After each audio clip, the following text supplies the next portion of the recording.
بسم اللہ الرحمن الرحیم۔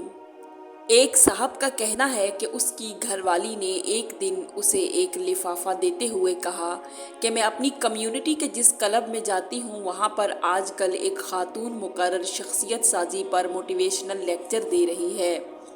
اس نے ایسا ہی ایک لفافہ سب عورتوں کو دیتے ہوئے کہا ہے کہ وہ اپنے اپنے خاوند سے اپنی اپنی ایسی خامیاں لکھوا کر لائیں جن کی وہ اصلاح چاہتے ہیں، اور اس تربیتی کورس میں ان خامیوں کا تدارک کرایا جائے گا۔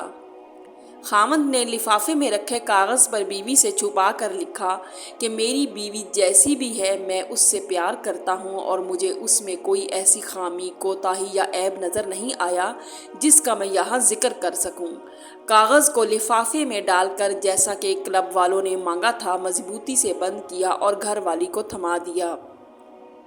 دوسرے دن جب یہ صاحب اپنے کام سے واپس گھر لوٹے تو دیکھا کہ ان کی بیوی دروازے کے پیچھے ہی ہاتھ میں پھولوں کا ایک گلدستہ تھامے خوشی کی شدت سے آنکھوں میں آنسوؤں کے ساتھ کھڑی انتظار کر رہی ہے۔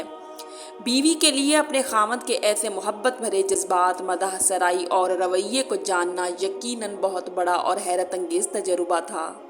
یہ صاحب کہتے ہیں کہ میں اگر چاہتا تو اس کاغذ پر 6 سے زیادہ ایسی خامیاں لکھ سکتا تھا جو مجھے اپنی بیوی میں بری لگتی تھیں، اور مجھے یہ پتا تھا کہ ان خامیوں کو کہنے اور بتانے کا کوئی فائدہ نہیں، کیونکہ ان کی اصلاح کا کوئی اثر نظر نہیں آتا تھا۔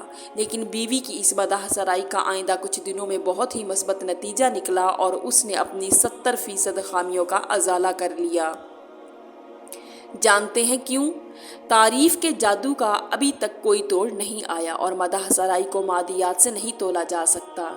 کسی کی بری عادتوں، خامیوں اور منفی رویوں یا حرکتوں کا اس سے بہت زیادہ تذکرہ کرنا اسے آپ کے قریب لانے سے زیادہ آپ سے بدظن اور متنفر کرتا ہے۔